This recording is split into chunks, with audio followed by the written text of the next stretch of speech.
Hi, my name is Erica, and today we're going to learn how to make a flexagon.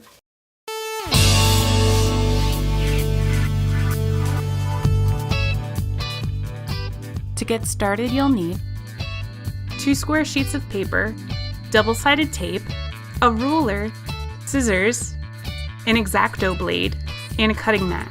Let's get started! We start off by cutting our paper. I'm using a sheet of 8.5 by 11. I'm making my marks at 5 and 10 inches for the height, and then at 5 again for the width.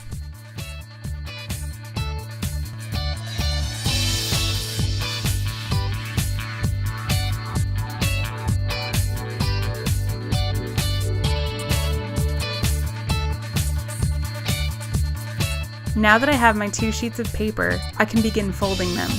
First fold in half, then fold to the center crease on each side.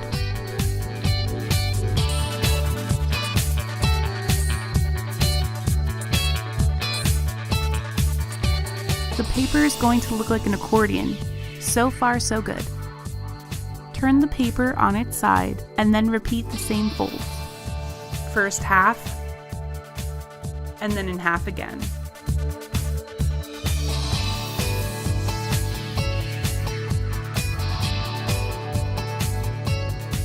Redo the same steps to the second sheet of paper.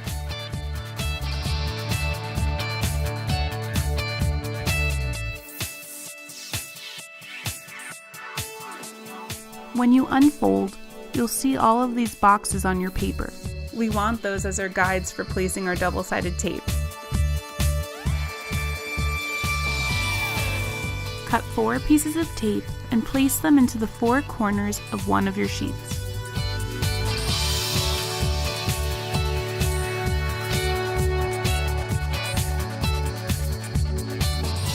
Peel off the backing. Now you can place the second sheet directly on top. Now for the tricky part.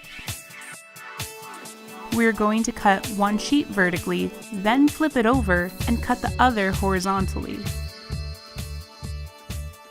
Open the center of the paper. Insert your scissors and cut the first line in the middle. One line faces vertically, and the back should face in the opposite direction. See, I told you those guides would come in handy. Watch to not cut through to the other side. Now open your flexagon. All of the folds we have made allow it to shapeshift into 4 different panels. Pretty cool, huh? Yeah, okay. But what do I use it for? I have been using flexagons as a medium for telling stories. My first flexagon is a poem I wrote called The Man on the Moon. Because of the 4 panels they create, I treat it like a book. I wrote 4 lines and then illustrated each panel reflecting that line. The next one I made was for Robin Williams. I wanted to highlight the characters I was familiar with to pay tribute to him. In order to get his face right for each character, I first made a template of his face, and then traced it onto all 4 panels, later altering it according to the role. The first character is Professor Philip from Flubber, then it changes to Mrs. Doubtfire, to Peter Pan in Hook, and then to Dr. Sean McGuire in Good Will Hunting. So again, I'm telling a story through these images, and it is something personal that people can unfold.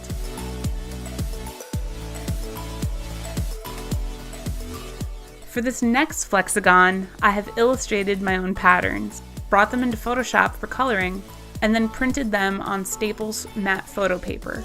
I drew a couple different things: pizzas, coffees, a phone, some paper airplanes. This is just another way of showing you that flexagons can be more versatile. I still kept the dimensions at 5 by 5, but I made sure to have an 1/8 of an inch bleed to give the panels room to match up.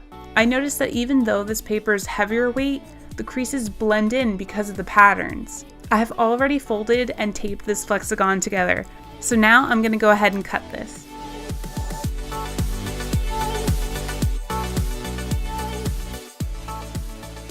Okay, and now, ooh, this is interesting. Alright, I've never done anything like this before. I was just playing with the idea.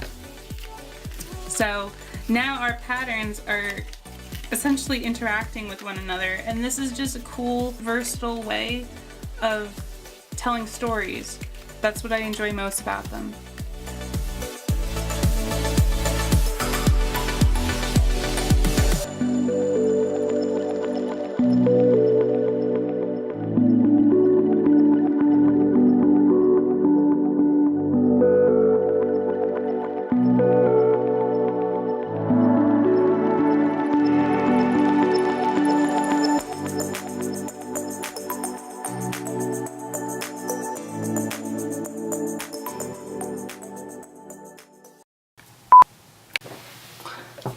What you'll need for the Flexagon, you'll need 2 square sheets of paper, any pattern if you want, but something that is thin enough to bend. I've used watercolor paper in the past, but it leaves a little crease mark, so you might want a thinner sheet of paper. Is that okay? Is that alright? Was that bad? Oh no. Oh god. It's okay, keep going. Okay. So I learned how to make Flexagons in 2013. I don't know what to say. Like, talk to me. I am... I'm not... Why are you kidding? Wait, shut up. Shut it off. Van.